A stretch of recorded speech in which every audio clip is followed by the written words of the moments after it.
దేవుని ఘనమైన నామమునకు మహిమ కలుగును గాక.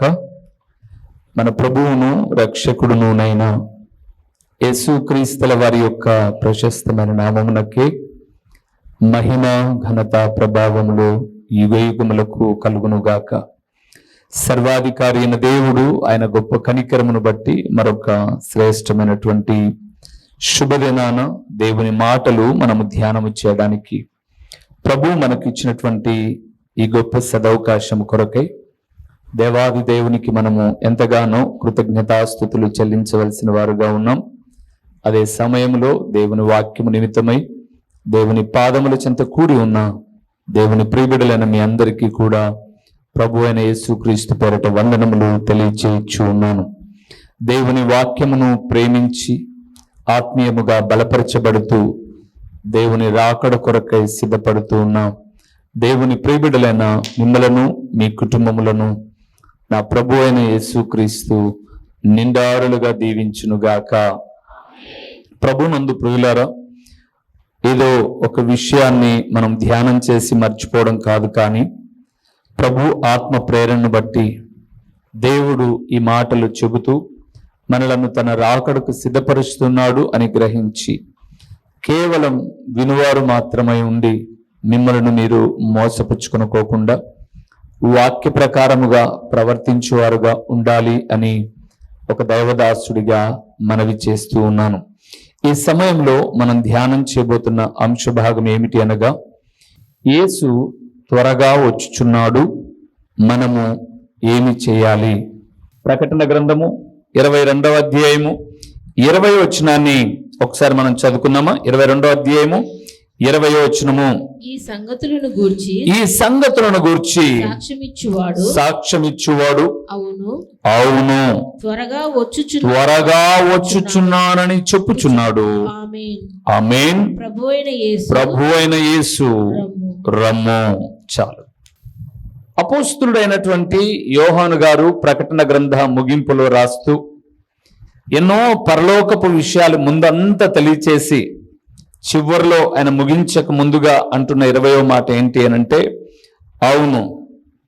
అవును ఈ సంగతులను గురించి నేను సాక్ష్యం ఇచ్చాను చూడు, ఆ ప్రభు అయిన యేసు త్వరగా వచ్చుచున్నానని చెప్పుచున్నాడు అన్నాడు. ప్రభునందు ప్రియులారా, త్వరగా రావడం అంటే ఏంటి? ఉదాహరణకు మీకు చెప్తాను అర్థం కావడానికి. మీరు మీ పిల్లలను లేకపోతే కుటుంబ యజమానునో బజార్కి ఏదో వస్తువు కోసం పంపించారు. మీరు ఇంట్లో నుంచి ఫోన్ చేశారు, ఏమండి వెళ్ళి చాలాసేపు అయింది నాయన, ఏమైందిరా ఇంకా రాలేదు అని అంటే, ఉదాహరణకు మన ఇంటికి దగ్గరలో ఉన్నాను అనుకుందాం. ఇంటికి దగ్గరలో ఇప్పుడు మందిరం ఉంది, మందిరంకు దగ్గరలో అక్కడ ఉన్నారు అంటే కన్నా వచ్చేసానమ్మా దగ్గరలో ఉన్నాను ఇంకా అని చెప్పడం. అంటే త్వరగా రావడము అంటే దగ్గరలో ప్రభు ఉన్నాడు అని అర్థం. దగ్గరలో ఉన్నవాడు ఎప్పుడైనా వచ్చేస్తాడు మందిరంలోనికి. దగ్గరలో ఉన్నవాడు ఎప్పుడైనా మధ్యాకాశంలోనికి రావచ్చు. ఎందుకు వస్తాడు ఆయన? త్వరగా రావడానికి కారణం ఏంటి? అక్కడే చూడండి, ప్రకటన గ్రంథం 22వ అధ్యాయము 12వ వచనాన్ని మనం చూద్దాం. ఎందుకు త్వరగా వస్తున్నాడు ప్రభువు? ఇదిగో త్వరగా వచ్చుచున్నాను, వాని క్రియ చొప్పున ప్రతి వానికి ఇచ్చుటకు నేను సిద్ధపరిచిన జీతము నా యుద్ధ ఉన్నది. ఎందుకు వస్తున్నాడంట ప్రభువు? చెప్పండి, ఎందుకు వస్తున్నాడంట? ప్రతి ఒక్కరి కొరకు ఏదో సిద్ధపరిచాడు ఆయన, ఆ జీతము మనకి ఇవ్వడానికి. అంటే ఇన్ని రోజులు మనం ఏమేమైతే ఆయన కొరకు చేసామో, అది మంచి అయినా చెడు అయినా చేసిన దానికి జీతం ఇవ్వడానికి ప్రభు త్వరగా వస్తున్నాడట. మీకు ఈ లోకంలో ఒక గుంపు వారు ఉన్నారు. వారు మన మాదిరి వందనములు అని చెప్పరు. ఈరోజు నాకు తెలిసి ప్రభునందు ప్రియులారా, టోటల్గా బైబిల్కు డిఫరెంట్ వర్డ్స్ బయటకు వచ్చేసాయి. బైబిల్కి డిఫరెంట్ వర్డ్స్ అంటే ఏంటి అంటారేమో మీరు. వాస్తవంగా నేను చదివిన బైబిల్ అయినా, నువ్వు చదివే బైబిల్ అయినా, ఈ ప్రపంచం అంతా చదివే బైబిల్ అయినా ఒకే మాటను వ్యక్తం చేస్తుంది. ఎలాగో తెలుసా? మీరు నూతన నిబంధనను ప్రారంభించినప్పుడు మనమందరము క్రొత్త నిబంధన కింద ఉన్నాం. క్రొత్త నిబంధన కింద ఉన్నటువంటి వాళ్ళందరినీ మనం చూస్తూ వచ్చినప్పుడు వారందరి జీవితాలలో ఒకరికి ఒకరు ఎదురు పడినప్పుడు ఏం చెప్పుకుంటారో తెలుసా? ఏం చెప్తారు? వందనములు అని చెప్తారు. మీరు మత్తయి సువార్త 1వ అధ్యాయం నుంచి చదివిన మరియా గబ్రియేలు దూత ద్వారా నువ్వు పరిశుద్ధాత్మ వలన గర్భవతివి అని చెప్పగానే ఆ వార్త తెలుసుకున్నటువంటి ఆమె ఎలిజబెత్ దగ్గరికి వెళ్ళింది. ఆమె దగ్గరికి వెళ్ళగానే ఆమెకు వందన వచనము చేయగానే ఆ వందన వచనాన్ని బట్టి గర్భంలోని శిశువు గంతులు వేసెను అని రాయబడింది. మీరు న్యూ టెస్టిమెంట్ అంటే నూతన నిబంధన అంతా చదివేటప్పుడు ఎక్కడైనా సరే గ్రంథకర్తలు ముగింపులో ఏమన్నారంటే మీరు ఒకరికి ఒకరు వందనములు చెప్పుకొనుడి అన్నాడు. మీరు బైబిల్ని బాగా చదవండి. అతను ఎంత గొప్ప జ్ఞానమన్నా కావచ్చు, బైబిలుకు భిన్నంగా తమ సొంత వ్యక్తిత్వం వ్యక్తపరచడము అనేది ఒకరోజు దేవుని ఎదుట లెక్క చెప్పడమే ప్రియులారా. కానీ ఈరోజు సొసైటీ ఏం తయారైపోయింది? ఒక్కొక్కరు ఒక్కొక్కటి నేర్పించేసుకున్నారు. ఉదాహరణకు ఒక ఆయన అంటాడు, ఎదురుగా కనపడితే షాలోం బ్రదర్ అంటాడు. షాలోం బ్రదర్ అంటే ఏమని? సమాధానం బ్రదర్ అని అర్థం. వాస్తవానికి ఎహెచ్కేల్ గ్రంథం 36వ అధ్యాయం 33వ అధ్యాయం చదివితే సమాధానము లేకపోయినా మట్టి గోడకు గచ్చుపూత పూచి సమాధానం అని చెప్తున్నారు. ఏంటి మీరు చెప్పే అబద్ధం అని అన్నాడు. షాలోం అని చెప్పరా బైబుల్? ఏదో ఒకరిని విమర్శిస్తున్నా అనుకోమాకండి. షాలోం అని బైబుల్ చెప్పాలా? అలాగ చెప్పమని కూడా బైబిల్ ఎక్కడా చెప్పాలా? మీరు ఏ ఇంటికైనా వెళ్తే ఆ ఇంటిలో సేవకుడు అనేవాడు సమాధానాన్ని ప్రకటించరండి అని చెప్పాడు. కానీ ఇంటి వారికి వందన వచనాలే చెప్పాలి. ఒకడికి ఒకడు వందనాలు చెప్పుకోమన్నాడు. కానీ ఒకడికొకడు ఏం చెప్పుకుంటున్నారు ఇప్పుడు? ఈయన షాలోం అంటే ఆయన షాలోం అంటే.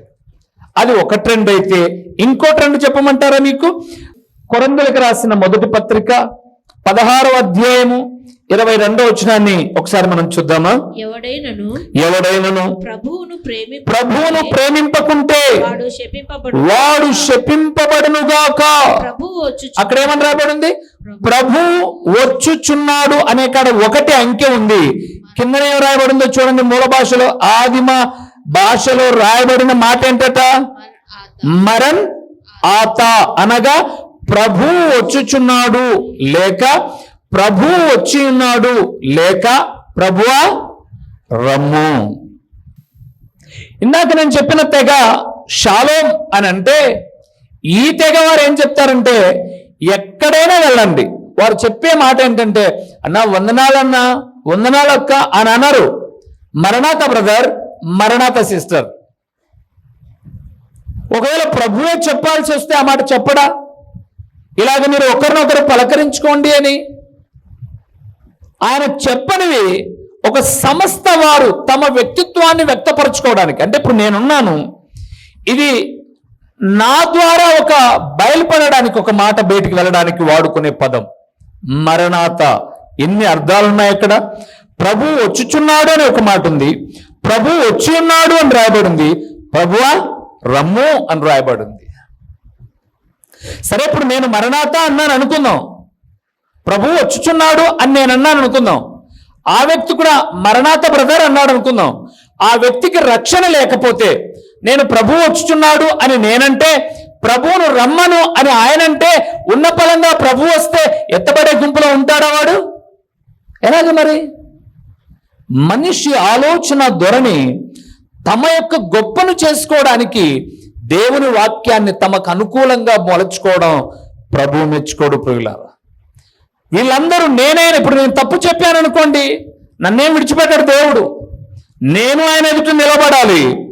ఆయనకు 1,00,000 మంది వచ్చినా, 2 లక్షల మంది వచ్చినా, ప్రపంచవ్యాప్తంగా కోట్ల మంది జనాభా ప్రతి వారం అక్కడికి వెళ్ళేసి మరణాత మరణాత అన్న వాక్యానికి భిన్నది నీ ఎవడు చేయమన్నాడు రా నిన్ను అని ఆయన నిలబెట్టి కడిగి దొబ్బుతాడు ప్రియులారా. అబ్బో, ఆయన దగ్గరికి 1,00,000 మంది వచ్చారంట, తన సొంత బోధన ప్రోత్సహిద్దాంలే అనేవాడు కాదు దేవుడు. మీకు అర్థం కావడానికి ఒక మాట చెప్తాను. గడిచిన దినాల్లో మన పిల్లలు నీట్ రాశారు, ఎంసెట్ రాశారు, ఈసెట్ ఇలాగ ఎగ్జామ్స్ రాశారు. గవర్నమెంట్ ఏదైతే పేపర్ ఇచ్చిందో అది వీళ్ళు అటెంప్ట్ చేయాలి. కానీ ఇది మాకు తెలియదండి, మేము వెళ్ళిన కోచింగ్ సెంటర్లలో మాకు ఇది చెప్పారు ఆ ఆన్సర్ కాదు, మాకు వచ్చిన ఆన్సర్ మేము రాస్తాము అని మేము చేసిన కోచింగ్ సెంటర్లలో సంవత్సరానికి 3 లక్షల నుంచి 5 లక్షల డబ్బులు కట్టాము మేము, కాబట్టి అక్కడ నేర్చుకుంది ఇక్కడ రాస్తాము అంటే నువ్వు క్వాలిఫై అవుతావా? పాస్ కావు, ఫెయిల్ అవుతావు, ఖచ్చితంగా పాస్ కావు. ఎందుకో తెలుసా? గవర్నమెంట్ ఒక పేపర్ రిలీజ్ చేసింది, దాన్ని అటెండ్ చేయాలి. నీకు వస్తే రాయ్, రాకుంటే ఫెయిల్ అయి పక్కకు పా. నాకు ఇది రాదు, నాకు ఇది చెప్పారు, నీకు వాళ్ళు మస్తు చెప్పింటారు. కానీ గవర్నమెంట్ అని చెప్పింది. ఆఫ్టర్ ఆల్ ఒక దేశంలో ఉన్న గవర్నమెంటే ఇంత రూల్స్ అండ్ రెగ్యులేషన్ తో ఒక క్రమాన్ని నేర్పిస్తే, సర్వాధికారి అయిన దేవుడు, ప్రపంచాన్ని అంతటికీ సృష్టికర్త అయిన దేవుడు ఒక గ్రంథాన్ని ఇచ్చి అది మనకు రాయించి ఇలాగ పలకండి అని చెప్పినప్పుడు మన ఇష్టానుసారంగా మనం చేసాము అని అంటే అడగడు ఆయన? తప్పకుండా అడుగుతాడండి. ఎందుకు వస్తున్నాడు ప్రభువు? సరే, ఆయన వస్తూ ఉన్నాడు, మనం ఏం చేయాలి? ఆయన రాకడకు ముందు మనం ఏమేం చేయాలో ఆయన వస్తున్నప్పుడు అవి తెలుసుకుని ఈ సందేశాన్ని ముగిద్దాం. రండి, మొదటి విషయానికి వెళ్దాం. తిరిగి ప్రకటన గ్రంథం 22వ అధ్యాయము చివరి పేజీకి రండి. 7వ వచనాన్ని చూద్దాం. ఎక్కడ చూసినా ఈరోజు త్వరగా వచ్చుచున్నాను అనే పదాలే ఉంటాయి, వాటిని మీరు ధ్యానం చేద్దాం. మనం అందరం 22వ అధ్యాయం ప్రకటన గ్రంథం 7వ వచనాన్ని చూస్తున్నాం. ఇదిగో నేను త్వరగా వచ్చుచున్నాను, నేను త్వరగా వచ్చుచున్నాను, ఈ గ్రంథములోని ప్రవచన వాక్యములను గైకొనువాడు ధన్యుడు. చాలు, తలలు లేపండి ప్రియులారా. మొట్టమొదటిదండి, యేసు ప్రభుల వారు త్వరగా వచ్చుచున్నాడు అంటే ఆల్రెడీ ఆయన వచ్చాడు. భూమి మీద 3.5 సంవత్సరాల్లో తండ్రి చిత్తాన్ని నెరవేర్చాడు. తిరిగి ఆరోహణమై వెళ్ళాడు. మరలా వస్తున్నాను మధ్యాకాశంలోనికని చెప్పాడు. ఆయన మధ్యాకాశంలోనికి వచ్చినప్పుడు ఎత్తబడే గుంపులో మనం ఉండాలి అని అంటే ఆయన రాకడలో మనం ఎత్తబడాలి అంటే మొట్టమొదట మనం చేయాల్సింది ఏంటనగా, ఆయన త్వరగా వచ్చుచున్నాడు గనుక వాక్యమును గైకొనాలి. అంటే మీరు ఇప్పుడు అనొచ్చు, అన్న మేము వాక్యం వింటున్నాం కదా. వింటున్నారు, వాక్యం వినట్లేదు అని చెప్పట్లా, వాక్యం చదవట్లేదు అని చెప్పట్లా. వాక్యం వినడం వేరు, వాక్యం చదవడం వేరు. విన్నది చదివినది గైకొనడం వేరు. పాఠశాలకు వెళ్ళారు, నోట్బుక్స్ రాశారు, కానీ గైకొన్నారా? చదివారు, ఆ ప్రకారంగా నడుచుకున్నారా? అది ముఖ్యం. ఇక్కడ ప్రభు అంటున్నాడు, చాలా మంది వాక్యం వింటున్నారు కానీ గైకొనలేదు. చాలా మంది వాక్యం చదువుతున్నారు కానీ గైకొనడం లేదు. అయితే ప్రభు వచ్చినప్పుడు ఎత్తబడే గుంపులో ఎవరుంటారు అని అంటే, విన్నవారు కాదు, చదివిన వారు కాదు, చూసిన వారు కాదు. చెప్పండి, ఎవరు? గైకొనిన వారు మాత్రమే ఆయనతో ఉంటారు. ఈరోజు సమాజం ఎలాగుందో చెప్పనా? లూకా రాసిన సువార్త 8వ అధ్యాయము, అక్కడ వాక్యమును గురించి ఒక ఉపమానం చెప్పాడు. విత్తువాడు విత్తనానికి వెళ్ళాడట. వినండి, మొదట నేను చెప్తాను. విత్తువాడు విత్తనం తీసుకొని విత్తనం చల్లాడట పొలంలో. కొన్ని త్రోవ పక్కన పడ్డాయి, కొన్ని రాతి నేల పడ్డాయి, కొన్ని ముళ్ళ పొదలలో పడ్డాయి, కొన్ని మాత్రమే ఎక్కడ పడ్డాయి? మంచి నేలను పడ్డాయి. ఆ విషయాన్ని 4 నుంచి 8 వరకు చెప్పాడు ఆయన. అప్పుడు శిష్యులు అడిగారు, ఏంటి ప్రభువా ఇది అని. ఈ ఉపమాన భావం ఏంటి అంటే, యేసు ప్రభుల వారు 9వ వచనంలో ఈ ఉపమాన భావం ఏమనగా, దేవుని రాజ్య మర్మాలు బయలుపరచబడ్డానికి నేను ఉపమానాలు వాడుకుంటున్నాను అని ప్రభు చెప్పాడు. మంచి మాటే. ఇప్పుడు త్రోవ పక్క నుండి వారు ఎవరో 12వ వచనంలో చెప్పాడు. త్రోవ పక్క నుండి వారు వినువారు కానీ నమ్మి రక్షణ పొందకుండానట్లు అపవాది వచ్చి వారి హృదయంలో నుండి వాక్యము ఎత్తుకొని పోవును. చాలదు, వినండి ప్రియులారా. మొదటిది, త్రోవ పక్క నుండి వారు ఎవరనగా, వీరు అంటే చర్చికి వస్తారు. వాక్యం వినలేదని కాదు, బాగా వినాలి. చర్చికి వస్తారు, పాటలు పాడతారు, వాక్యము వింటారు, కానుక వేస్తారు, ప్రభువులలో చేవేస్తారు, ముగింపు ప్రార్థనతో ఈ ఆరాధనలో మేము పాలు పొందాం అని బయటికి వెళ్తారు. ఈ త్రోవపక్క గుణం ఏంటంటే వీళ్ళకు వాక్యం గుర్తుండదు, కథలు మాత్రమే గుర్తుంటాయి. ఏం గుర్తుంటాయి? కథలు, ఉపమానాలు, కల్పనలు, ఇవి మాత్రమే గుర్తుకుంటాయి. మిమ్మల్ని రేపు వారం నేను ఈరోజు చెప్పిన వాక్యాన్ని రేపు వారం నేను ఒక సబ్జెక్టు చెప్పాను, దాంట్లో ఫస్ట్ నేను ఉపమానం చెప్పాను. ఏంటంటే మీరు ఏమంటారంటే బైబిల్లో పొరక పొలలు పెట్టుకున్నాడంట, అవి ఊసిపోయాయంట, మీద వచ్చి పడ్డాడంట. ఇది గుర్తుంటది, కానీ నేను చెప్పే 4 పాయింట్స్ దాదాపు వచ్చిన 100 మందిలో నాకు తెలిసి ఒక 4-5 మందికి కూడా గుర్తు ఉండవు. ఎక్కడున్నారు వీళ్ళు? త్రోవ పక్కన ఉన్నారు. కథలు గుర్తుంటాయి, కథలు గుర్తుంటాయి, కల్పనలు గుర్తుంటాయి, వాక్యము గుర్తుండదు. త్రోవ పక్కనుండి వారు వీరు రాలేదా చర్చికి? వచ్చారు. వీరు చర్చికి వచ్చారు, పాటలు పాడారు, వాక్యం విన్నారు, ప్రభువులో చేయేశారు, అర్పణ అర్పించారు, ముగింపు వరకు ఉన్నారు, భక్తి శ్రద్ధలతో ఉన్నారు. కానీ వీరు త్రోవ పక్కన ఉన్నారు. అంటే వాక్యము వీరు మనస్సులో బదులుపరుచుకోలేదు, కానీ కల్పనలు మాత్రమే గుర్తుపెట్టుకున్నారు. త్రోవ పక్క నుండి వారు. రెండవది 13వ వచనంలో చెప్పాడు, రాతి నేల నుండి వారు ఎవరనగా వినునప్పుడు వాక్యమును సంతోషముగా అంగీకరించువారు గాని వారికి వేరు లేనందున కొంచెము కాలము నమ్మి శోధన కాలమున ఏమైపోతారట? తొలగిపోవుదురు. రెండవ వాళ్ళు ఎవరు? రాతి నేల నుండి వారు. వీరు చర్చికి వచ్చారు. ఒక గుంపు వాళ్ళకు కథలు గుర్తున్నాయి. ఈ రాతి నేల ఉండేవారు ఎవరంటే ఎంత వాక్యము చెప్తున్నా సరే హృదయము చలించనివారు. వీళ్ళకేం గుర్తుంటాయంటే కథలు గుర్తుకుండవు, వాక్యము గుర్తుకుండదు. వారికి సూటిగా ఏదైతే తగిలింటాదో అది మాత్రమే గుర్తుంటది. వీళ్ళకు చెప్పండి, ఏం గుర్తుండదు?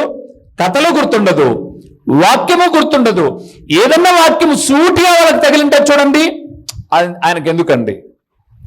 ఇది మా బతుకు తెరువు, ఇది మా వ్యక్తిత్వం, ఇది మా గుణగణాలు, ఇలాగా తమ్మును తాము సమర్థించుకోవడం. ఇది వరకు మీకు ఒకసారి చెప్పాను. ఒక ప్రాంతానికి వెళ్ళి దేవుని వాక్యం ప్రకటిస్తుంటే దైవజనుడు దేవుని మందిరంలో ప్రకటిస్తూ ఉన్నప్పుడు విశ్వాసులు అందరూ కూడా వింటుంటే వెనక ఒక పెద్ద ఆయన కూడా కూర్చొని ఏం వాక్యం చెప్తున్నాడు ఆయన, అద్భుతకరం, ఏం వాగ్దాటి, ఏమి స్వరం, ఏమి గద్దింపు, ఏ హెచ్చరిక, అది వాక్యం అంటే మన పాస్టర్ గారు చెప్తారు అని అన్నాడు. అవి 3 రోజుల సభలు. మొదటి రోజు వాక్యం అయిపోయింది. బయటికి వెళ్ళేటప్పుడు ఆయన ఎదురుగా వచ్చి, ఎంత చక్కగా వివరించారండి వాక్యం, మీరు అద్భుతమండి, సంఘానికి మేలుకొలుపు మాటలు అన్నాడు. ఈయన ఉప్పొంగిపోయి మరుసటి దినాన్ని వచ్చి మొదటి రోజు హెచ్చరికలతో పాటు రెండో రోజు గద్దింపును పట్టుకున్నాడు. సంఘానికి వస్తారు, సంఘ పెద్దలుగా ఉంటారు, లేకపోతే సంఘంలో వైట్ అండ్ వైట్ మంచి బట్టలు వేస్తారు, కానీ బయట 2 కొంపలు పెడతారు, అక్రమ సంబంధాలతో జీవితాలు జీవిస్తారు, ఈడొక భార్య ఉంటుంది, తెలియకుండా ఇంకో చోట పాపం చేస్తూ ఉంటారు, పరిక్రమాల బ్రతుకులు, అందుకే అభివృద్ధి లేదు అని అన్నాడు. ఇప్పుడు ఆయన అంటున్నాడు, ఆయనకు ఎందుకండి ఆయన్ని, ఆయనకు ఎందుకండి ఆయన్ని 2 పుండ్లు కాకపోతే 3 ఇళ్ళు పెట్టుకుంటారు. వచ్చినోడు వాక్యం చెప్పిపోకోకుండా 2 ఇళ్ళు 3 ఇళ్ళు, ఆయనకి వేస్ట్ అండి ఇలాంటి వాక్యం చెప్పే వాళ్ళందరూ. ఒకే వ్యక్తి ఎన్ని ధోరణులు కలిగి ఉన్నాడు? 2 ధోరణులు. ఈ రాత్రి ఉండేవారు ఎవరంటే కథలు గుర్తుండవు, వాక్యము గుర్తుండదు. నీ పాపం ఏదైతే ఉందో అది దేవుడు మాట్లాడినప్పుడు అది మాత్రమే గుర్తుపెట్టుకొని, నన్ను అన్నావు కదూ, నువ్వు చిక్కు, అప్పుడుంది నీ కథ అని ఎదురు చూసిపోయేవాడు రాత్రి నేల నుండేవాడు. వీళ్ళు చర్చికి రారా? వస్తారు. ముందు వాళ్ళు చర్చికి వచ్చారు, త్రోవ పక్కన ఉండేవారు, వాళ్ళ కథలు మాత్రమే గుర్తుకున్నాయి. రాత్రి నేల ఉండేవారు ఉన్నారు, అక్కడ వాక్యం వినిపించబడింది, కానీ వాళ్ళకు సూటిగా తగిలిదే ఉంది. 3వ వర్గం చెప్పారు 14వ వచనంలో, ముండ్ల పొదలలో పడిన విత్తనము పోలిన వారెవరనగా, ఇదెవరంట? కంప చెట్లలో పన్నోళ్ళు. వీళ్ళు కూడా వాక్యం వింటారు, వీళ్ళకు కథలు గుర్తుకుండవు, గద్దింపులు గుర్తుకుండవు, దేవుని వాక్యము గుర్తుకుండదు. వీళ్ళు ఇక్కడ నుంచి బయటికి వెళ్ళిపోగానే వీళ్ళకు గుర్తుండేది ఏంటంటే, ఆ వాక్యం ఎట్లన్నా పోని, ప్రార్థన ఎట్లన్నా పోని, మన బతుకుదిరు మనం చూసుకుందాం, మనం ఎలాగ సంపాదించుకోవాలో చూసుకుందాం, మనం ఎలాగ కూడబెట్టుకోవాలో చూసుకుందాం, మనం ఎలాగ సొమ్మును ధనము సమకూర్చుకోవాలో చూసుకుందామని ధనభోగాల చేత దేవుని వాక్యమును గుర్తించని వారు, ఈ 3 గుంపులు వాక్యమును గైకొనేవారు కాదు. కానీ చివరిలో రాయబడింది 15వ వచనంలో ఆ మాట రాయబడింది. చూద్దాం ఇప్పుడు. లూకా రాసిన సువార్త 8వ అధ్యాయం 15వ వచనం. మంచి నేల నుండి విత్తనమును పోలిన వారెవరనగా యోగ్యమైన మంచి మనస్సుతో వాక్యము విని దానిని అవలంబించి ఓపికతో ఫలించువారు. చాలు ప్రియులారా, ఈ ఓపికతో వాక్యం విని కథల కన్నా, గద్దింపు కన్నా, అలాగే ధనభోగాల కన్నా దేవుని వాక్యము చాలా గొప్పదని ఎవరైతే విశ్వసిస్తారో వారిని గురించి అదే 8వ అధ్యాయం 8వ వచనంలో రాయబడింది. వారు 30దంతలుగా, 60దంతలుగా, 100అంతలుగా ఏమవుతారు? ఫలిస్తారు ప్రియులారా, 100అంతలుగా ఫలిస్తారు. ఎవరు వీరు? వాక్యమును గైకొనేవారు. ఈరోజు ఇక్కడ కూర్చున్న దేవుని కుమారుడా, కుమార్తె, దేవుని నిన్ను అడుగుతున్నాడు. వాక్యము అందరితో పాటే చల్లుతున్నాను. నేను ఎప్పుడు ఒక మాట చెప్తాను కదండి, ఈ వాక్యము సంఘానికే కాదు, నాకు, నా భార్య పిల్లలకు, నా కుటుంబానికి, మీకు, మీ భార్య పిల్లల కుటుంబాలకు, ఈ వాక్యం ఈ ఛానల్ ద్వారా, యూట్యూబ్ ద్వారా వినే వాళ్ళందరికీ, ఏదో వాళ్ళకు చెప్పి నాకు కాదు ఈ వాక్యం అనడానికి కాదు, అందరి కొరకు ఈ వాక్యం. అలాంటప్పుడు అందరినీ ఆయన చూస్తూ ఉన్నాడు. మనం ఏ గుంపులో ఉన్నాం? విత్తనము విత్తబడింది. విత్తబడిన విత్తనాన్ని ఎలాగ స్వీకరిస్తున్నారు? కథలు గుర్తుండిపోతున్నారా? గద్దించాడని ముఖాలు మార్చుకుంటున్నారా? బయటికి వెళ్ళిన తర్వాత మీ సంపాదనలో పడి దేవుని వాక్యాన్ని పక్కన పెట్టేస్తున్నారా? వాక్యము విని ఫలిస్తూ 100అంతల ఆశీర్వాదం పొందుతున్నారా? ఆయన వచ్చుచున్నప్పుడు ఎత్తబడే గుంపులో మీరుంటారు. ఆయన వస్తున్నప్పుడు ఎత్తబడే గుంపులో ఉంటారు ప్రియులారా. అందుకే బైబిల్ చెప్తుంది, ఆయన త్వరగా వచ్చుచున్నాడు గనుక. చెప్పండి, మనం ఏం చేయాలి? వాక్యమును గైకొనాలి.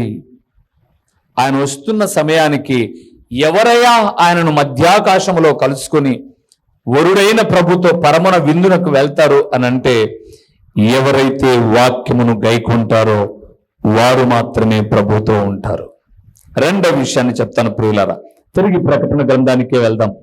3వ అధ్యాయము, ప్రకటన గ్రంథము 3వ అధ్యాయము 11వ వచనాన్ని, త్వరగా వచ్చుచున్న దేవుడు మనల్ని ఏం చేయమంటున్నాడో రెండో విషయాన్ని చూద్దామా. 11వ వచనం. నేను త్వరగా వచ్చుచున్నాను, నేను త్వరగా వచ్చుచున్నాను, ఎవడును నీ కిరీటం నప్పహరింపకుండా, ఎవడును నీ కిరీటము నపహరింపకుండా ఉండునట్లు నీకు కలిగిన దానిని గట్టిగా పట్టుకొనుము. చాలు, అలా లేపండి ప్రియులారా.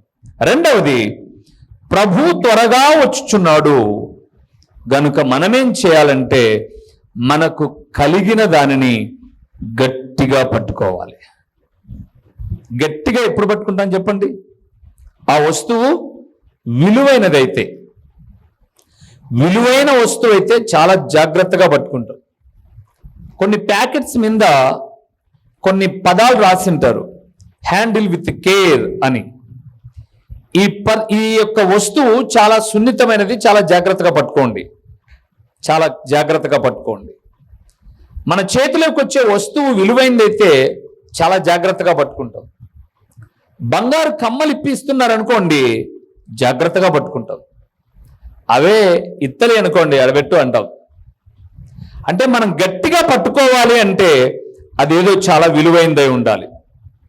ఏంటి విలువైంది? హెబ్రీయులకు రాసిన పత్రిక 3వ అధ్యాయము 13-15 వచనాలు కలిసి ఉన్నాయి, ఒకసారి చూద్దాం. నేడు మీరు ఆయన శబ్దమును వినని ఎడల కోపము పుట్టించినప్పటి వలె మీ హృదయములను కఠినపరచుకొనకూడని ఆయన చెప్పెను గనక, పాపం వలన కలుగు భ్రమచేత మీలో ఎవడును కఠినపరచబడకుండానట్లు నేడు అనబడు సమయం ఉండగానే ప్రతి దినమును ఒకరికొకడు బుద్ధి చెప్పుకొనుడి. అక్కడ చూడండి అన్నమాట, ఏలయనగా మొదట నుండి మనకున్న దృఢ విశ్వాసము అంతము మట్టుకు గట్టిగా చేపట్టిన ఎడలననే క్రీస్తులో పాలివారమై ఉందుమో. చాలు. ఏం చెప్పాడు ప్రభు అక్కడ? దేవుని సేవకుడు వాక్యం చెప్పినప్పుడట కోపం వస్తుందట. నేనన్నట్లు ఆ మాట అక్కడ రాయబడి ఉంది. నేడు మీరు ఆయన శబ్దము వినిన ఎడల కోపము పుట్టించినప్పటి వలె మీ హృదయాన్ని మీరు ఏం చేసుకోవద్దు, కఠినపరచుకోమాక. కొంతమంది అండి ఇది తప్పు అని చెబితే వారు కోపగించుకొని మేము ఇట్లే ఉంటాం అని కఠినపరుచుకుంటారు. నిజమే కదన్నా, సరి చేసుకుంటాంలే అనరు. మేము ఇట్లే ఉంటాం, నువ్వెవడు మమ్మల్ని అడగడానికి, కఠినపరుచుకుంటారట. అదే చెబుతూ కఠినపరుచుకొనకుడి, మీ హృదయమును కఠినపరచుకోవడమే అని చెప్పిన గనుక 15 వచనం చదువుతున్నాను.